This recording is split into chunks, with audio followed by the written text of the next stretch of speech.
Vispirms, ja mēs runājam par padomju laiku, tas nav tāds viendabīgs, viss vienāds. Un cik es atceros arī no savas dzīves, bērnība, jaunība, jau apzinātā jaunība, viņš visu laiku mainījās. Līdz ar to tas periods, nosauktais periods no 85. gada līdz 91. pilnīgi nav viendabīgs un vienāds.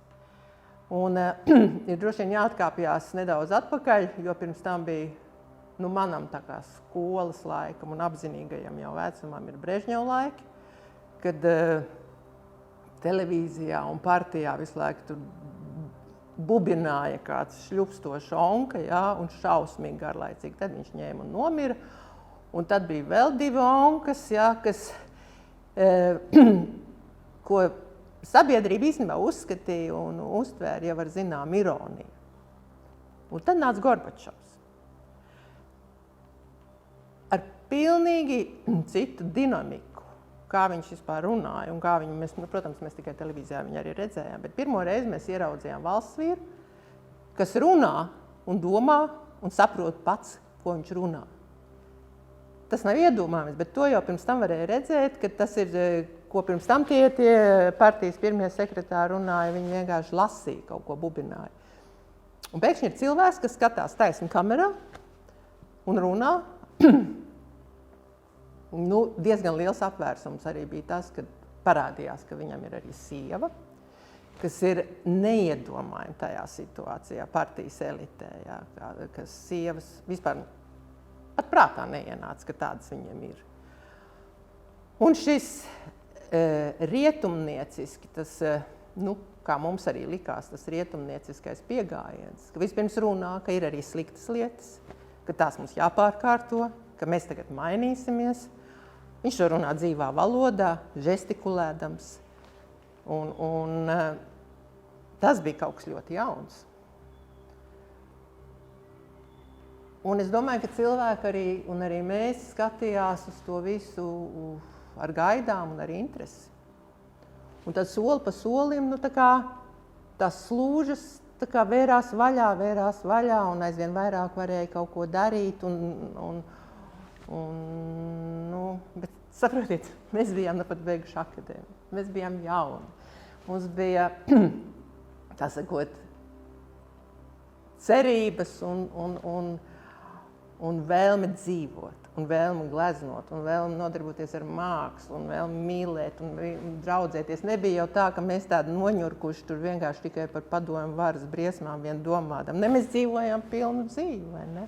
Šobrīd ir grūti iztēloties. Ir grūti iztēloties to, ko nozīmē padomju vara. Un nevis nedaudz, bet cik es savu dzīvi atceros jau no bērnības, tā ir tāda dubultā spēle. Kad mēs gājām uz skolu, es jums maz epizodi izstāstīju.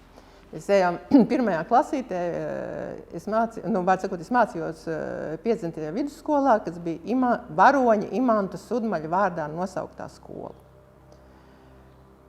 Mēs atnākam ar draudzenīti mājās un lepni stāstam vecākiem par Imantu Sudmali un kāds viņš bija varonis un mirdzošām acīm. Un manas draudzenītes mamma, kas nāca no Liepājas, teica, Sūda brālis viņš bija nevis varonis. Jūs saprotat, kāds tas ir trieciens bērnam un arī tajā paaudzē aug jau ar vienaudžiem. Vecākiem lāgi netic arī. Ja. Un tev visu laiku ir tas, ko tu iemācies, ka tas, ko skolā, nav pa īstam. Un tas, ko mājās, tas arī liekas, tas ir tik pretēji visam tam, ko tev māca skolā, ka tu tā īsti nevari saprast arī. Un ar laiku, jo tie visi izsūtījumi, tās traģēdijas vecāku paudzi, jo mums to lāgi nestāstīja. Viņi mūs saudzē un baidījās, ka izpļāpāsies. Bet to diezgan ātri iemācās, ka tas, ko runā mājās vai vecāku ballītēs, kad vecāki sadzerās, tas nav stāstāms skolā, tas nav stāstāms draugiem. Līdz ar to tā, zināmā mērā pašcenzūra, viņa jau ir no bērna kājas. Viņu tu zini, jo tu zini, kas notiek. Tomēr no vecākiem to dzird. par Sibīriju, par mirušiem zīdaiņiem, ko apglabā uz uzbērumu, un tad brauc tālāk. Vismaz es esmu spējīga uz tādām vizuālām ainām. Man jau no mazotnes es redzēju tās ainas, ko man izstāstīja tādus mazus gabaliņus. Vai ne? Nu, un tad par šo cenzūru vai sadarbošanos, vai ko mums kā varēja aizliegt, tad jau, kad tev ir 16, citam 18 gadi, tu jau apzinies, kur tu dzīvo. Ja tu neesi pašsadedzinājies pie brīvības pieminekļa, vai neesi meties peldus uz Zviedriju, tu saproti, ka tu jau sadarbojies. Tev ir jāizstrādā, un katram mums bija jāizstrādā savs modelis. Kā dzīvot? Un, teiksim, tad, kad es mācījos akadēmijā vai kad es beidzu akadēmiju, tas ir Brežņeva laikā, to, ka tas kādreiz varētu beigties vai kas varētu tas pārtrūkt, bija grūti iztēloties. Bet tas jautājums par cenzūru, vispirms ir jautājums, kā mēs paši cenzējam sevi. Un es par sevi un par saviem draugiem, tas ir par maigo svārstību grupu, var teikt, mēs nebijām nekādi revolucionāri. Mēs savā starpā nekādas pagrīdes runas neveicām, bet tas nebija izrunāts. Bet es skaidri zinu gan savos darbos, gan draugu darbos, ka savā mākslā mēs skaidri zinājām, ka mēs nemelosim. Maskava tobrīd to mūsu izstādi nolasīja kā ļoti aktuālu. Katalogi pazuda pirmajā dienā. Viņiem tomēr likās, ka baltieši ir savādāki. Ja? Arī izstādes iekārtojums bija savādāks, ko tagad tā kā liekas, ka runā, glezniecība iziet ārpus rāmjiem, glezniecība strādā arī telpā. To mēs darījām jau no 82. 83. gada, kad mūsu glezniecība gāja ārpus tā vienīgā 4 stūra. Un tajā izstādē tas arī parādījās gan eksponēšanā, gan piemēram, Edgaram Vērpem bija viņam gleznās bija it kā klasiskas klusās dabas, bet tās bija miskastes, atkritumkastes, lielie konteineri. Un viņš tās savas gleznu zonējumu centrā vienkārši atveda un izgāza lielu gružu kaudzi. Tāpēc, kā tas Maskavā izskatās, klusā daba un milzu gružu kaudze vidū. Un jā, mēs izlikām arī sarkanbaltsarkano karogu. Paššūtu, paštaisītu, tāds viņš tur bija. Nepareizā proporcijā.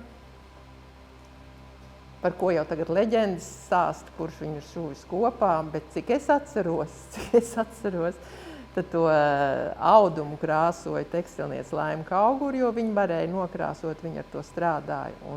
Un šūts viņš tika kopā Rīga, Maskava tajā vilcienā. Kurš šo neatceros?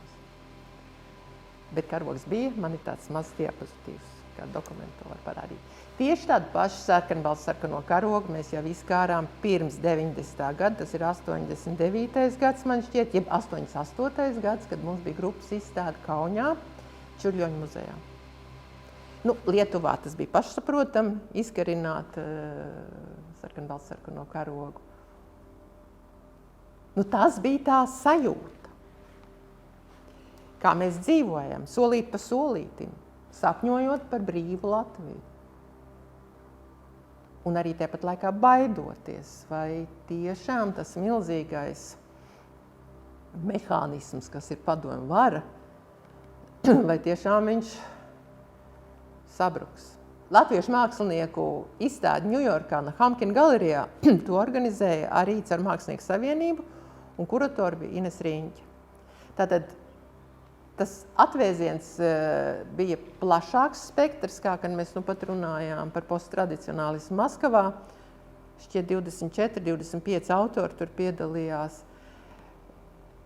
Galerijas telpas skaidrs nebija tik plašas, lai visiem tādas milzu ekspozīcijas, bet mēs braucām uz turieni ar tādiem izstāžu līmeņa darbiem. Tie nebija kā varētu iztēloties galerijai vai komerc izstādē. Tie bija tādi, kā mēs liekam lielās izstādēs. Nu, ko es varu stāstīt? Nu, brauca visi, izlika. Es jau teicu, tas tomēr bija tāds kultūršoks, ka tu aizbrauc pirmo reizi un tu nezini, kā viss tas strādā. Man gan personīgi bija tieši pirms tam, es mēnesi dzīvoju Kanādā, Toronto, un tad uzreiz bija jābrauc uz to Ņujorku. Un ja pirms tam bija sajūta, ka visa pasaule ir vienāda, tad pēc tā Toronto man, protams, Ņujorka likās tomēr diena pret nakti, un tu pēkšņi tā saproti, nu, ka arī tur viss nav vienādi, vai ne? Vienādi intensīvi. Tā kopējā sajūta tam padomu laika sabrukumam, un tā sajūta, ka tā lielā vara sāk izirt, un tomēr viņi ir, un nevar saprast, cik viņi ir spēcīgi. Tas ir pamatā manam tam darbām apzeltītie jātnieki. Jo varai, spēkam, arī agresīvai varai, protams, gadsimtiem jau ir piemēroti zinām simboli. Un jātnieks zirgā, tas ir kāds valdnieks, valdošs jātnieks. Te darbā man vairs tiem jātniekiem nav zirgu, un viņi vairs nav zelta. Bet viņi ir apzeltīti. Un darbs ir sadalīts pa detaļām. Tātad tā darba, man pašai iekšējā sajūta bija, ka nav jau vairs tāda varas simbola. Tātad jātniekam nav zirga, un jātnieks pats vairs nav zelta. Bet ir tādas detaļas, kas neveido kopējo ainu, jo kopējo ainu, tieši darba mērķis bija, kopējo ainu mēs neredzam. Šo tēlu, jā, viņš ir attīstījies man tā kā neapzināti, bet 90. gados pēc Latvijas, dibināšanas, 90. gadi vispār ir mistisks tāds periods. Milzīgas cerības. Viss modīsies, viss būs, viss ceļ vaļā, bet tomēr viss mainās. Zinām, vilšanās, viss nenotiek tik ātri. Un tad man radās, šis tā kā jātnieks kļūst par embriju, par vēl nedzimušu cilvēku vai nezimušu, teiksim, jātnieku. Un gan jātnieks vēl ir aizmidzis, gan arī zirgs ir aizmidzis. Man bija tā sajūta, kad abi ir aizmiguši, bet tas, ka tajā viņos ir tas krāsu virmojums un ka tā potence, vai tā enerģētiskais apsolījums viņos ir iekšā, tas man bija ļoti būtiski. Bet tas tumšums apkārt, tas telpiskums, ka tā kā nevar saprast, tā lampiņa, tā gaisma ir viņos pašos iekšā, tikai vēl viņa nav atvēruši acis. Un tas tēls man tieši vajāja ar to tām lielajām galvām un nestabilajām kājiņām, kas nav tik ļoti spēcīgas, un nezinu, vai viņas varēs nest. Ja apzeltītajos jātniekos tas ir fragmentēts, nav kopainas un paša zirga nav, tad tur zirgs ir, bet viņš ir tā kā vēl tāds kusls, vai ne? Tā. Un tie ir ļoti tādi intuitīvi, emocionāli darbi. Šie tēli nav man tā, es viņus nesakonstruēju, es viņus neizdomāju, viņi vienkārši atnāca. Es vienkārši apsēdos un uzzīmēju tādu lielgalvu zirgu ar tievām kājām.